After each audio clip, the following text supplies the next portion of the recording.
우리 모두의 생명이 되시고 참 소망이 되시는 주님을 찬양합니다.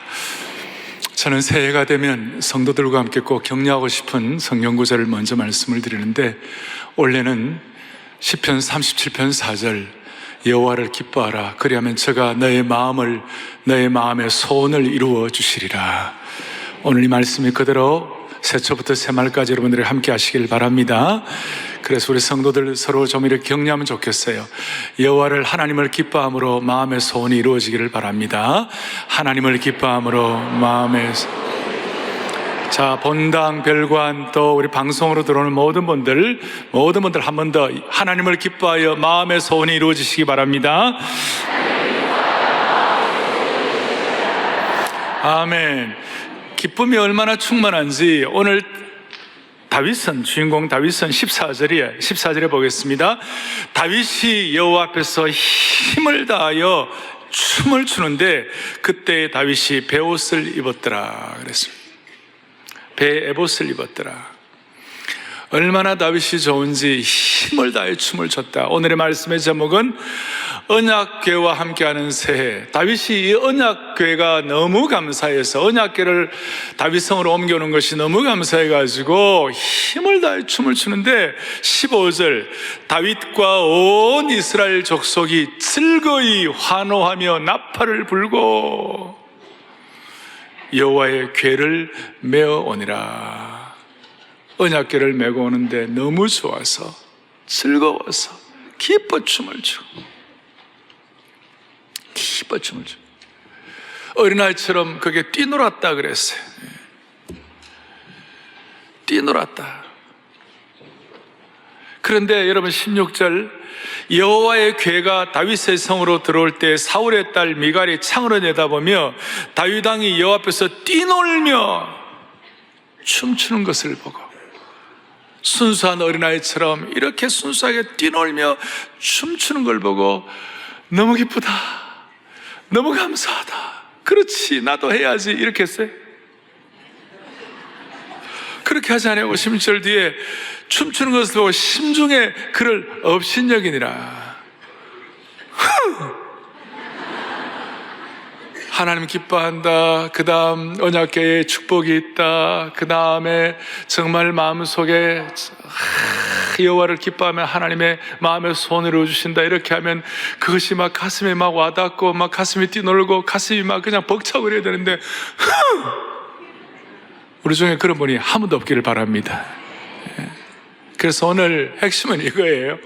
우리가 어떻게 이 다윗의 심정이 될 수 있을까? 나도 어떻게 좀 다윗처럼 돼볼 수 있을 것인가? 자, 오늘 말씀의 배경과 전체를 좀 크게 살펴봅니다. 무슨 말이냐면 이제 다윗이 통일왕국을 이루었습니다. 처음에는 저 유다 왕이 되었다가 한 7년 6개월 지나서 남쪽 북쪽 12지파 전체를 이제 다 커버를 했어요. 통일왕국이 되고 이제 다윗에게 드디어 찬란한 시기가 시작이 되었습니다. 우리식으로 표현하면 다윗의 믿음의 전성기가 이제 시작이 된 것입니다. 그러면 여러분들이 믿음의 전성기가 되고 찬란한 신앙의 시기가 여러분들 앞에 펼쳐지면 뭐 하시겠어요? 너무 좋다. 그냥 내 나름대로 갖고 있는 어떤 삶의 꿈과 비전을 펼칠 수가 있겠죠. 그러나 오늘 다윗은 그러지 않았어요. 다윗의 마음속에 다윗이 잘 될 때, 이렇게 하나님께서 다윗에게 이런 은혜를 주셨을 때 오늘 이게 뛰놀았다 그랬는데, 여호와의 언약궤가 뛰놀았다 그랬는데 그게 무슨 뜻인가 하면 다윗에게 이제 통일왕국이 되고 난 다윗에게도 문제가 있었어요. 첫째 문제? 안보의 문제가 있었어요. 블레셋이 막 쳐들어오는 거예요. 지금 우리나라 북핵이고 있는 안보 문제 있는 것처럼. 또 다윗에게 뭐가 문제 있느냐? 이스라엘 왕국과 남유다 왕국 이것이 이제 합쳐지는데 이 12지파의 이 소통, 12지파가 하나 되는 거 굉장히 좀 심각해서 우리나라 남북이 문제 있는 것처럼. 그런데도 불구하고 안보보다도 또 소통보다도 더 다윗의 마음속에 중요하게 생각되었던 것이 있어요. 그것이 뭐냐? 내가 과거를 살아보니, 광야길을 살아보고 힘든 거, 좋은 거, 어려운 거 모든 거 다 해보니까 힘든 거 그것보다도 또 좋은 거, 내가 영광을 누리는 그것보다도 더 중요한 것이 있는데 그것이 뭐냐? 하나님이 나와 함께 하시는 것이 제일 소중하구나. 나와 함께 임재하시는 것이 제일 소중하구나. 여호와께서 나와 함께 임재하셔서 날 인도하는 것이 제일 소중하구나. 그걸 다윗이 생각하고 하나님이 나와 함께 임재하신 것이 제일 소중하다면 내가 뭘 해야 될까? 뭘 내가 해야 할까? What should I do? 내가 뭘 해야 할까? 그러면서 다윗이 깨달았던 것이 뭐냐면, 그렇지, 하나님의 언약궤를 내가 모셔와야 되겠구나. 하나님의 언약궤를 모셔와야 되겠구나. 이 언약궤가 모셔와야 되는 이유가 있었어요. 언약궤가 모셔야 되는 이유가 뭐냐면, 언약궤가 본래 이스라엘 백성들에게 있어서 이 언약궤는 승리의 상징이었어요. 기적의 상징이었어요. 이스라엘 백성들의 언약궤가 뭐예요? 이스라엘 백성들은 언약궤, 하나님의 언약궤를 어깨에 메고, 제사장들의 어깨에 메고 힘든 일이 있으면 여리고성을 공략할 때 여리고성에 인간의 힘으로는 도저히 공략이 안 돼가지고 어떻게 할 수가 없어요. 금성철벽처럼 버티고 있는데 저거 어떻게 하나. 그런데 마지막 날 제사장들이 언약궤를 탁 메고 앞장서가지고 쫙 백성들이 따르는데요, 그 언약궤를 메고 백성들이 따르면서 여리고성을 쫙 마지막 7바퀴를 도니까요, 그러면서 이야 할 때 여리고성이 무너지는 기적이 일어났어요. 요단강 물이 넘실대고 가나안에 들어가기 전에 요단강에 발을 내디뎌야 하는데 그냥 내디디는 것이 아니라 제사장들이 언약궤를 메고 먼저 앞장서서 탁 들어가니까 요단강 물이 쫙 갈라지는데, 언약궤는 승리와 기적의 상징이었어요. 그래가지고 이 언약궤가 이제 승리가 되니까 나중에 블레셋 군대가 쳐들어오니 엘리 제사장 시절에 이 언약궤 메고 나가면 되겠다 싶어가지고 그 좀 문제가 있고 엉터리인 그 홈리와 비나스 엘리의 제사장의 아들들이 메고 해가지고 나갔는데요, 세상에 그 자리에서 패퇴하고 언약궤의 승리의 상징이 다 소멸돼 버렸어요. 언약궤가 블레셋에 탈취당하고 빼앗겨 버렸어요. 빼앗겨버리고 난 다음에 거기서 애물단지가 되었어요. 블레셋 지방에 그 언약궤가 있는데요, 다곤 신당, 그 블레셋의 신당에 놓으니까 그 신당에 있는 다곤 신당과 우상들이 목이 다 날아가고 엉망진창이 돼버리고, 또 언약궤가 가는 곳마다 블레셋 지방에 막 독종이 나오고 그냥 병이 막 창궐하고, 그러니까 블레셋 사람들이 어마 뜨거라 그래가지고 그냥 던져버리고, 그것이 기럇 여아림이라는 곳. 오늘 2절에 보니까 기럇 여아림의 다른 이름이 뭐라고 나오느냐면 바알레 유다라는 곳에 방치가 되어 있었어요. 그래서 다윗이 마음속에 저 방치된 지 여기 보면 70년이 됐어요. 70년 동안 방치가 되어 있었어요. 그 선대의 왕이었던 사울왕도 언약궤를 갖고 오기를 원치 않았어요. 왜냐하면 사울왕은요, 언약궤에 대한 관심이 없었어요. 역대상 13장 3절에 보면 사울왕이 언약궤에 대해서 이렇게 나와 있어요. 보겠습니다. 우리가 우리 하나님의 궤를 우리에게로 옮겨오자. 그 다음 뭐라고 되어 있어요? 사울 때에는 우리가 궤 앞에서 묻지 아니하였느니라. 사울왕은 언약궤에 대한 관심을, 다윗 죽이려고 자기 왕국, 자기 힘, 자기 능력 유지하려고 다윗을 잡아 죽이려는 거기에다가 혈안이 돼가지고 하나님의 언약궤에 대해서 가장 중요한 것에 대해서는 사울이 다 무시하고 살았어요. 그런데 언약궤가 뭐예요? 언약궤는 출애굽기 25장 22절에 보면 언약궤가 뭐예요? 출애굽기 25장 22절에 언약궤에 대해서 이렇게 나와 있습니다. 같이 봅니다. 거기서 내가 누구와 만나요?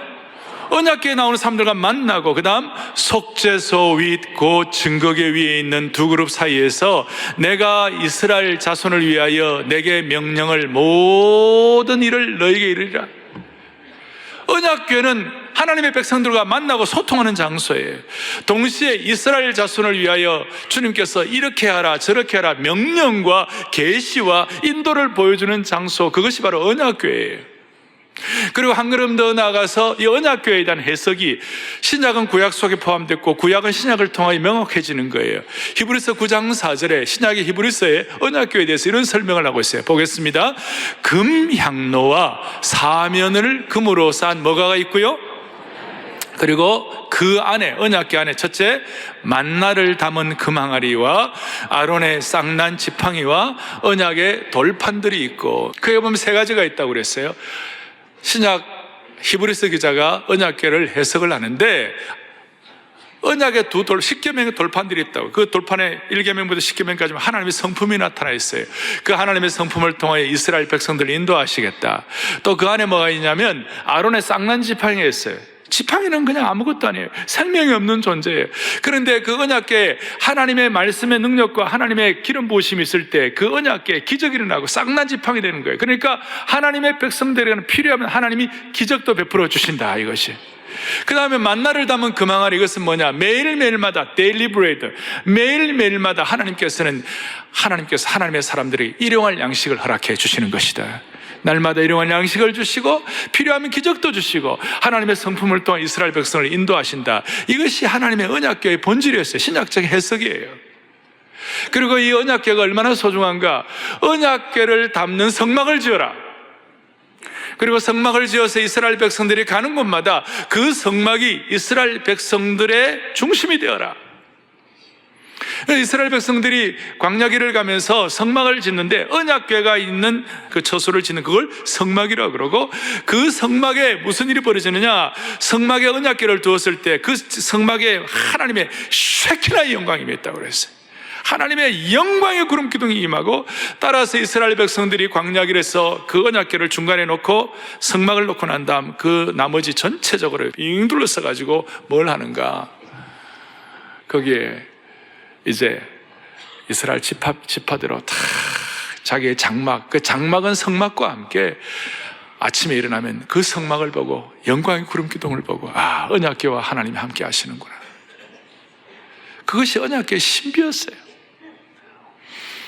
그리고 언약궤의 신비는 오늘 21세기에는 예수 그리스도가 언약궤가 되시는 것이에요. 말씀이 육신이 되어 우리 가운데 거하시는 분이 주님이세요. 그리고 말씀과 예수 그리스도가 오늘 이 시대의 언약궤라고 말할 수 있어요. 크게 보면 그렇게 되어 있는 것이에요.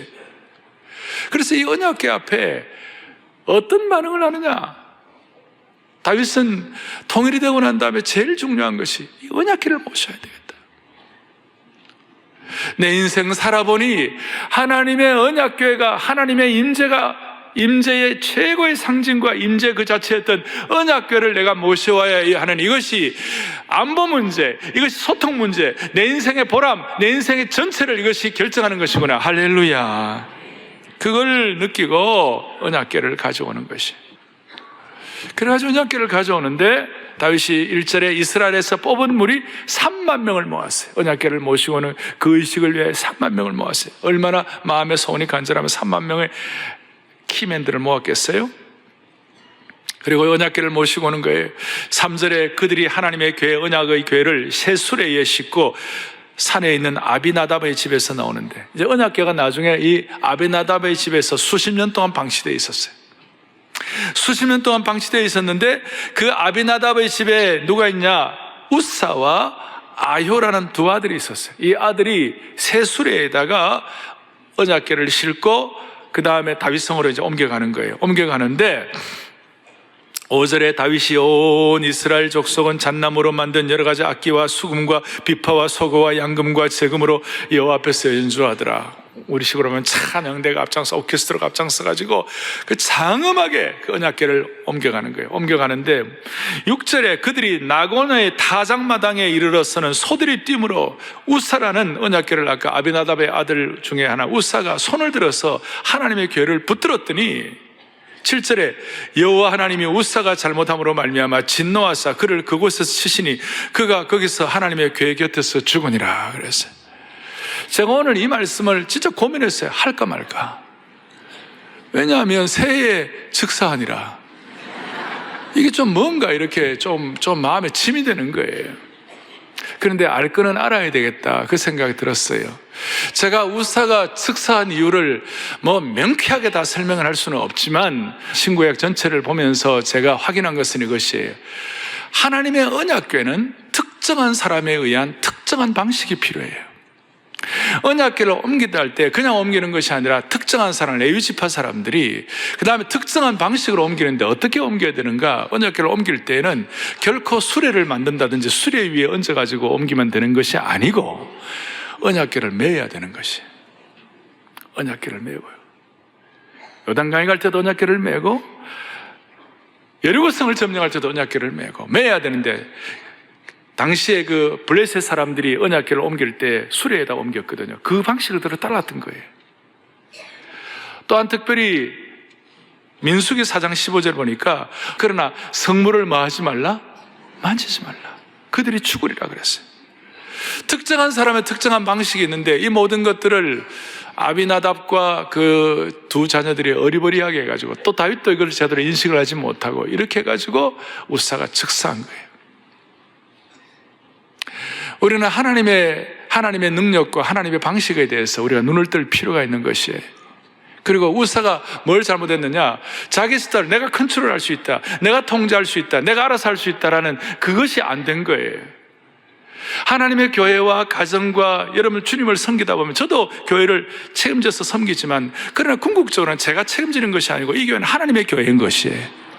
우리 교회 장로님들은 앞장서 수고하는 분들이 많이 계시지만 우리가 우사같이 내가 다듬고 내가 다 하려고 그러면 어떨 때 힘들 때가 있어요. 하나님 그거 기뻐하지 않으세요? 사랑의 교회는 주님의 손에 옮겨놓는 교회가 되기를 바라는 것이에요. 자, 그렇게 해서 그 일이 일어나고 나니까 다윗이 마음이 너무 아팠어요. 9절에 다윗이 그날에 여호와를 두려워하여 이르되 여호와의 괴가 어찌 내게로 오려? 내가 이거 어떻게 모시겠느냐? 그리고 10절 다윗이 여호와의 괴를 옮겨 다윗성 자기로 메어가기를 참 즐겨하지 않고 그 기쁨에 있었던 사람이 힘들었어요. 대신 가드 사람 오베데돔의 집에 메어간지라. 11절 여호와의 괴가 가드 사람 오베데돔의 집에서 몇 달을 있었어요? 석 달을 있었는데 여호와께서 오베데돔과 그의 온 집에 복을 주시니라. 야, 저는 이 오베데돔이 너무 좋아요. 왜냐하면 성이 저하고 종씨예요.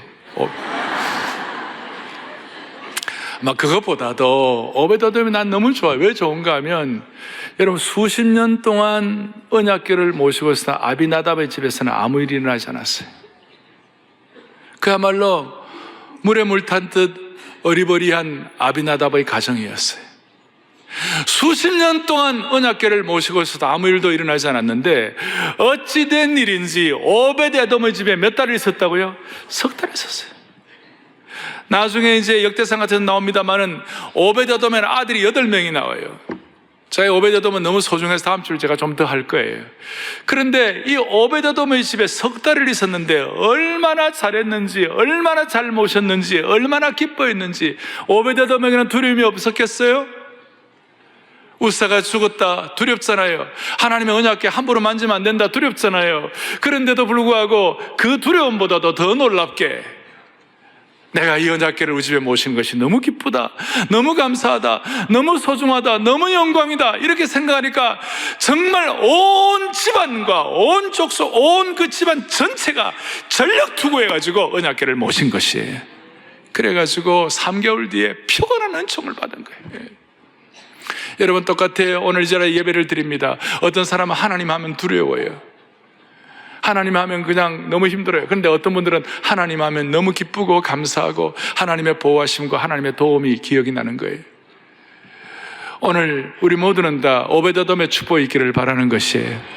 하나님께서 이 새초부터 새말까지 우리의 마음속에 하나님의 법궤, 하나님의 언약궤, 여호와의 궤, 언약궤를 우리가 어떻게 잘 모실까? 그래서 이제 오늘 이렇게 정리할 수 있습니다. 여러분 적용을 하면 이것입니다. 우리가 언약궤에 대한 우리의 반응에 따라서 우리의 인생이 결정된다는 것이에요. 언약궤에 대한 사랑의 교회 모든 성도들의 반응에 따라서 저와 여러분과 우리 교회, 우리 민족, 아니 우리 개인 가정의 장래가 결정되는 줄로 믿으셔야 되시는 것입니다. 자, 언약궤를 무시했던 사울왕 보세요. 그 말로가 얼마나 비참했는지.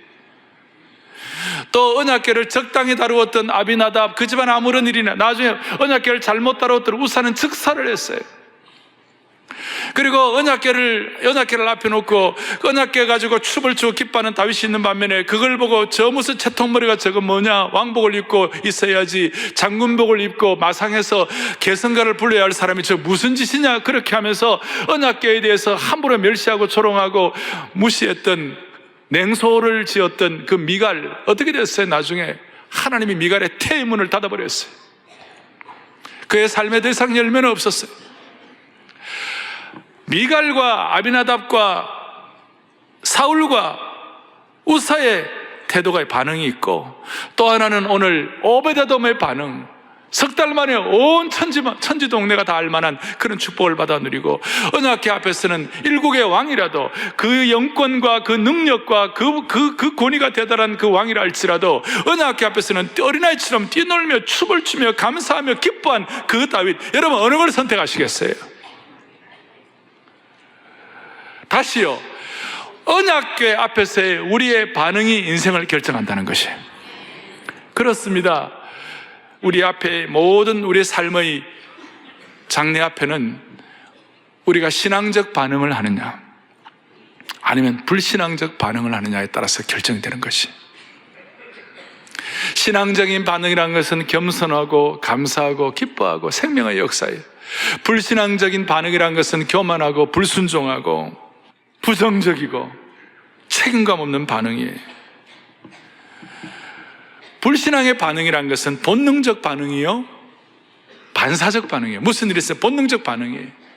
신앙적 반응이라는 것은 오늘 이와 같은 법궤 앞에서의 반응처럼 사모하고 좀 의식을 갖고 생각을 하고 깊이 있는 반응이라고 말할 수 있어요. 예를 들어 이런 것이에요. 앞에 자동차를 몰고 가는데 앞차가 딱 서가지고 더 이상 그 신호등이 기다리고 있다가 딱 이제 파란불이 돼가지고 지나가야 되는데, 이 차가 안 가는 거예요. 안 가면 왜 빨리 안 가? 이게 우리도 모르게 반사적으로 그냥 자연스럽게 본능적 반응이 나오는 것이에요. 뭐 하는 거야? 신호가 바뀌었는데 운전을 못하면 차를 몰고 나오지나 말지. 그렇게 반응을 할 수 있잖아요. 또 어떤 반응은 뭐예요? 신앙적 반응은 뭐예요? 왜 저 사람이 못 갈까? 차에 문제가 생겼나? 아니 몸이 아프나? 그런데 반사적 반응, 본능적 반응할 사람은 왜 안 가지? 운전을 못하면 나오지나 말지. 그러면서 그냥 뒤에서 그냥 경적을 울리는 거예요. 우리는 우리 앞에 본능적 반응, 반사적 반응과 아니면 신앙적 반응과 한 번 더 생각하는 반응, 이게 우리 앞에 놓여 있는 거예요. 여기에 따라서 우리 인생이 결정되는 거예요. 예를 들어서 우리가 가난하다. 가난에 대해서 두 가지 반응이 있어요. 나는 왜 이렇게 가난할까? 누구는 인삼 먹고 나는 왜 이렇게 뭐 먹냐? 이렇게 하면서 스스로 자기 비하하고 그 가난에 대해서 열받고 그런 반응이 있어요. 근데 어떤 사람은 가난도 내게는 자산이 될 수 있어, 이렇게 생각해가지고 자기 마음 더 단단히 하고 또 이렇게 참 하나님 더 사모하고 뭐 이렇게 해가지고 가난을 오히려 자기의 어떤 그 내면의 근육을 강화하는 그런 반응을 할 수 있는 것이에요. 부에 대해서도 마찬가지죠. 어떤 사람은 부가 주어지면 자만하고 교만하고 자기 배 두드리고 의시되고 그건 자기 파멸의 길이에요. 근데 부가 하나님 주신 거라고 생각하고 청지기 정신을 가지고 하늘에 부를 쌓고 그럴 때 그 부는 오히려 그 사람을 성숙케 하는 것이에요. 슬픔이 있습니다. 극한 슬픔을 만납니다. 그럼 그 슬픔 때문에 완전히 우리는 그냥 완전히 자기 자신을 그냥 상처받아가지고 그냥 완전히 자기 낭망이 되고 세상을 향해 한탄하면서 이 세상 뒤집어졌으면 좋겠다 이렇게 생각하고, 그러나 어떤 사람은 이렇게 슬프니 내가 어떻게 내 인생을 살아갈 것인가? 나는 이제 내 힘으로는 안 된다. 내 삶에 하나님 뜻이 가장 중요하고 내가 정말 이 슬픔 가운데 내가 할 수 있는 일은 하나님을 의지하는 것이다. 하나님께 실오라기 하나더라도 다 맡기는 그런 반응을 하는 거예요. 이 반응이 반사적 반응과 본능적 반응과 그 다음에는 신앙적 반응의 차이예요. 세상적인 어떤 오늘의 육신의 정욕과 그 음욕 같은 거 있을 때 이거 잘못 반응한 사람은 비누아스의 창이라고 간이 찔려나가는 거예요. 그러나 어떤 사람은, 요셉 같은 사람은 잘 반응해가지고 자기만 사는 것이 아니라 나라도 살리고 가정도 살리고 그 제국도 살리고 다 주위를 다 살리는 것이 반응에 따라서 결정되는 것이. 사랑하는 성도 여러분, 오늘 우리 모두는 하나님 앞에서의 올바른 반응을 통하여 이 한 해를 열어가기를 바랍니다. 왜 제가 이 말씀을 드리는가? 사건 자체는 우리가 어떻게 통제할 수가 없어요. 그러나 반응은 우리가 제대로 할 수가 있는 것이에요. 우리 앞에 일어나는 수많은 일들에 대해서 사랑의 교회에 속한 모든 성도들은 반사적 본능적 반응하지 말고 영적 신앙적 반응, 언약궤 앞에서 제대로 반응했던 오베데돔과 다윗의 길을 갈 수 있기를 바라는 것이에요.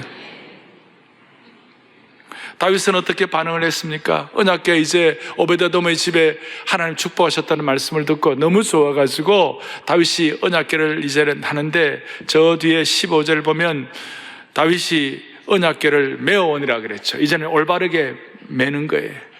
올바르게 메고 오는데 한 학자들이 보니까 제가 보니까 한 20km 정도 돼요. 다윗성까지, 예루살렘 다윗성까지 20km 정도를 다윗이 춤을 추며 베옷을 입고 소박한 옷을, 왕복을 벗어버리고 춤을 추며 기뻐하며 오는 것이 다윗의 반응이에요. 우리식으로 말하면 춤을 추며 감사하며 예배의 깊은 경지에 들어간 것이. 구약에서 제사장들은 휘장 뒤에 있는 하나님의 임재로 들어가기 위하여 향을 피우고 그 향의 연기가 언약궤 위를 가득 채워야 한다고 그랬어요. 지성소의 언약궤에 그 성막에 나타나는 놀라운 향년이 있는 거예요. 언약궤에 향년이 있는 것이에요. 오늘 이 시대의 향년은 뭐예요? 오늘 이 시대의 향년은 기도의 향년, 찬양과 말씀을 통한 피어오르는 예배의 향년이라고 말할 수가 있는 것이에요. 그래서 그 구약의 언약궤의 그 영광, 셰키나 영광 앞에 몸을 떨었듯이 우리는 하나님의 임재 속에서 온몸이 떨리고 가슴이 전율하는 하나님의 놀라운 영광을 경험하는 신비한 축복이 이 한 해 동안 있어지기를 바라는 것입니다. 어떤 이는 이 하나님의 언약궤 앞에서 올바른 반응을 하고 그 반응을 통하여 하나님의 임재를 경험하는 순간 흐르는 눈물을 그칠 수가 없는 것이에요. 어떤 이는 이 하나님의 셰키나 영광에 압도되어서 자기도 모르게 무릎을 꿇게 되는 것이에요. 어떤 분은 예배의 신비, 언약궤 앞에 신비와 반응을 하다가 기도하다가 영적인 언어가 터지는 분들이 계세요. 어떤 분들은 높은 찬양을 하게 되는 것이에요. 이것을 세상의 방식으로는 다 설명할 수가 없어요. 사랑하는 교우들이여, 오늘 우리 가운데, 우리 모두의 마음의 소원 가운데 이 한 해 동안 언약궤 앞에서, 말씀 앞에서 제대로 반응함으로 말미암아 우리가 구약에 있었던 언약궤의 그 깊은 신비 앞에 다윗이 춤을 추며 뛰놀며 예배의 깊은 차원의 경제에 들어갔듯이 우리 온 성도들에게 이 신비한 차원의 은혜를 한 분 한 분 경험하기를 바라는 것이에요. 이걸 여러분들을 극복하려면 한 가지 우리가 주의해야 할 것이 있어요. 그것이 뭐냐면 신앙의 냉소주의를 극복해야 돼요. 오늘 한국교회의 제일 큰 문제 중에 하나는 미갈의 냉소주의예요. 오늘날 교회 내에 냉소주의가 만연하고 있어요. 영적인 복지부동이에요. 기도하면 되나? 뭐 기도해도 안 되더라. 교회 그렇게 나가도 뭐 달라지는 거 있냐? 여러분 어떠세요? 말은 하지 않지만 신앙의 냉소주의에 빠져 있는 분들은 안 계세요? 이것은 영적인 냉소주의가 잘못된 것이에요. 이것이 자꾸 반복되다 보면 우리 신앙에 큰 손해를 입어요. 여러분, 뒷골목에 이 추운 겨울에 얼음이 얼어요. 그런데 낮에 해가 뜨면 얼음이 좀 녹아요. 그럼 밤에 또 다시 얼어요. 그 다음날 되면 언 것이 더 단단해지는 것이에요. 얼었다 녹기를 자꾸 반복하다가 나중에 그것이 단단해 굳어져 가지고 그 얼음을 깨려면 망치로 깨도 쉽지가 않아요.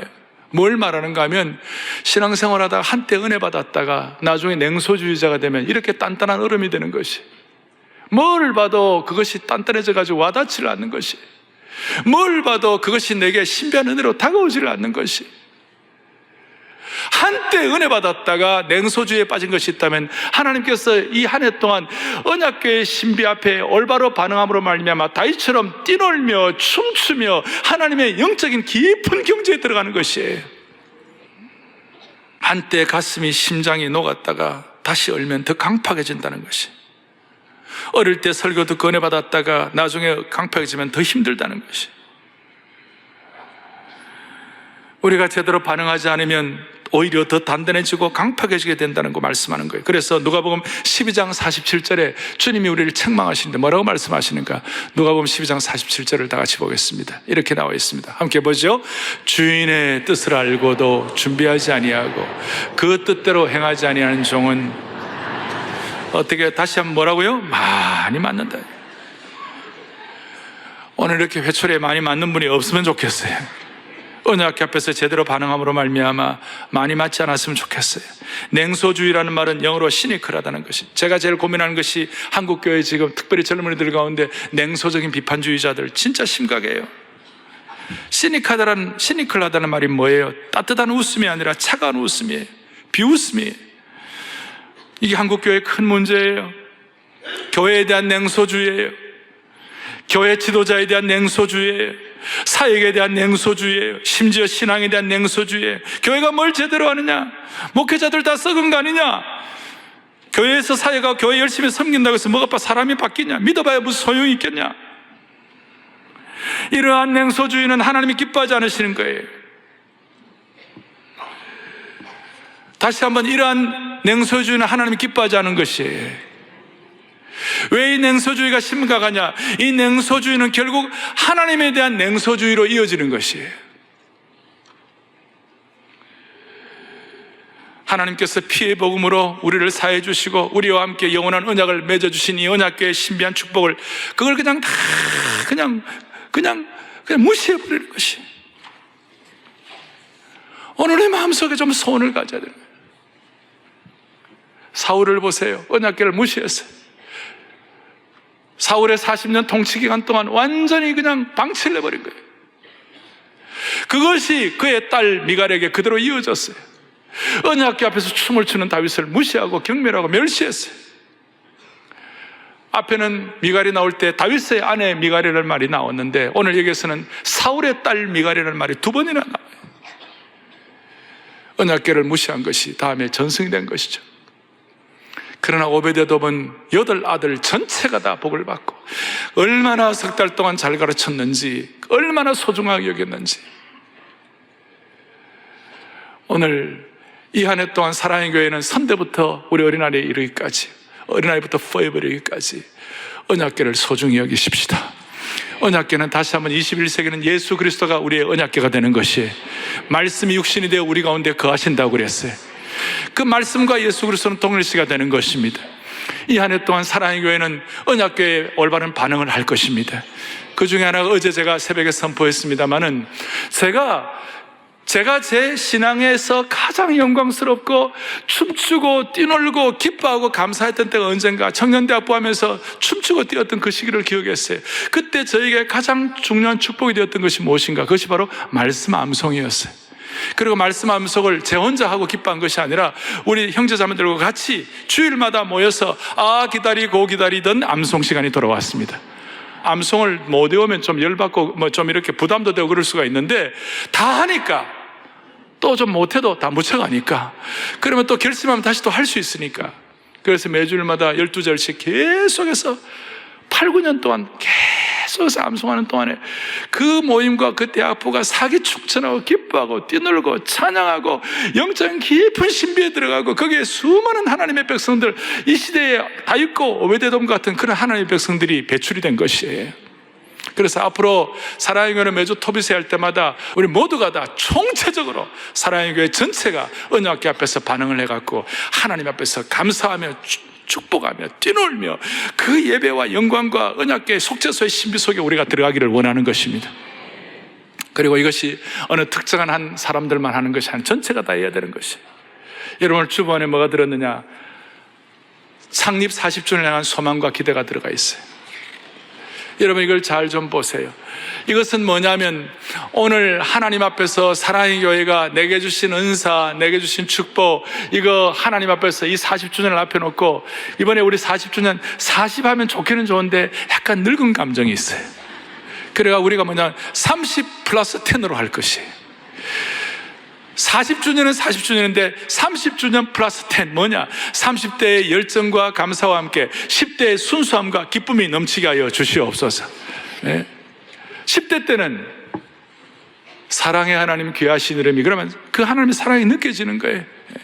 예수 사랑하시면 거룩하신 만일세, 그 순수하고 소박하고 그 참 저 순전한 시대로 돌아가는 것이에요.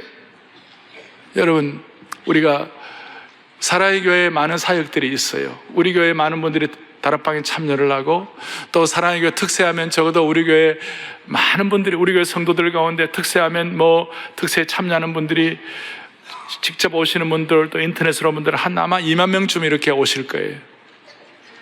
그리고 이렇게 다 하신다 하더라도 사랑의 교회에 속한 성도들 전체로 보면 교회의 중요한 일에 모두가 다 참여한다 하더라도 한 50% 정도 참여해요. 나머지 50%는 아니에요. 오늘 다시 제가 말씀드립니다. 여러분, 우리의 신앙은 언약궤 앞에서 어떻게 반응하느냐에 따라서 결정된다니까요. 반사적이고 본능적인 반응을 하느냐, 아니면 신앙적이고도 아니면 영적인 깊이 있는 반응을 하느냐, 여기에 따라 결정된다니까요. 그러니까 이번 30+10 이 40주년에는 사랑의 교회 40주년의 성패는 어디에 달려 있느냐? 언약궤 앞에서의 올바른 반응에 따라서 결정되는 것이에요. 그러니까 우리 모두가 다 총체적으로 말씀으로 반응하는 것이에요. 동시에 우리 교회 성도들 그동안 대부분이 참여했다 하지만 사실은 50% 정도 참여하는 것인데 적어도 80-90% 이상 모든 성도들이 다 참여할 수 있다. 할 수만 있다면 모든 성도들이 다 총체적으로 참여할 때 하나님께서는 이 40주년을 언약궤의 복을 주시리라고 믿는 것이에요. 오베데돔처럼 3개월 만에 평안한 축복. 뭐가 있습니까? 일본의 교회 창립 40주년을 맞이하는 사랑의 교회가 올 한 해 꼭 진행했으면 하는 사역이 있다면 무엇이고 그 이유는 무엇일까요? 두 번째, 창립 40주년을 맞이한 사랑의 교회에 본인이 사회적으로 혹은 직업적으로 쌓은 능력이나 경험을 바탕으로 참여할 수 있는 부분에 이런 것들이 있다면 기록해 주시기 바랍니다. 세 번째, 모든 성도들의 은사가 하나도 버려지지 않고 총동원의 자발적인 은사 비상이 일어나는 공동체가 되도록 귀하께서 헌신할 수 있는 능력이 있다면 어떤 것이 되겠습니까? 우리는 우리 인생 얼마나 남았어요? 인생이 70이요 강건하면 80, 90 되더라도 손살같이 빨리 가는 이 시대 가운데 우리의 삶의 진정한 보람을 좌우하는 것은 하나님의 언약궤 앞에 우리가 어떤 반응을 할 것인가. 여러분 이거 쓰셔서 오늘 쓰신 분들 오늘 내셔도 되고 일주일 동안 잘 준비하셔가지고 다음 주일날 주님 앞에 헌금 드릴 때 같이 내실 때 하나님이 기뻐하시리라고 믿는 것이에요. 여러분 한 명도 예 없이 온 사랑의 교회 성도들이 온몸으로 언약궤 앞에서 반응한 이 한 해가 되기를 바랍니다. 한국교회가 1000여만이라고 그럽니다. 등록으로 말하면 우리 교회가 한국교회 전체 한 1%가 될 거예요. 여러분 1%는 잘하면 썩지 않게 하는 염도를 유지할 수가 있는 것이에요. 우리가 잘하면 이 한국 사회의 부패를 우리가 막을 수 있는 염도를 유지할 수가 있는 것이에요. 이렇게 반응하면 안 되는데, 자, 우리가 잘하면 이 한국 사회의 부패를 방지할 수 있는 염도를 유지할 수가 있는 것이에요. 소금의 그 염도를 유지할 수가 있는 것이에요. 그리고 우리가 잘하면 이 시대를 향한 언약궤 앞에서의 반응을 제대로 하면 시대를 향한 못판의 역할을 감당할 수가 있는 것이에요.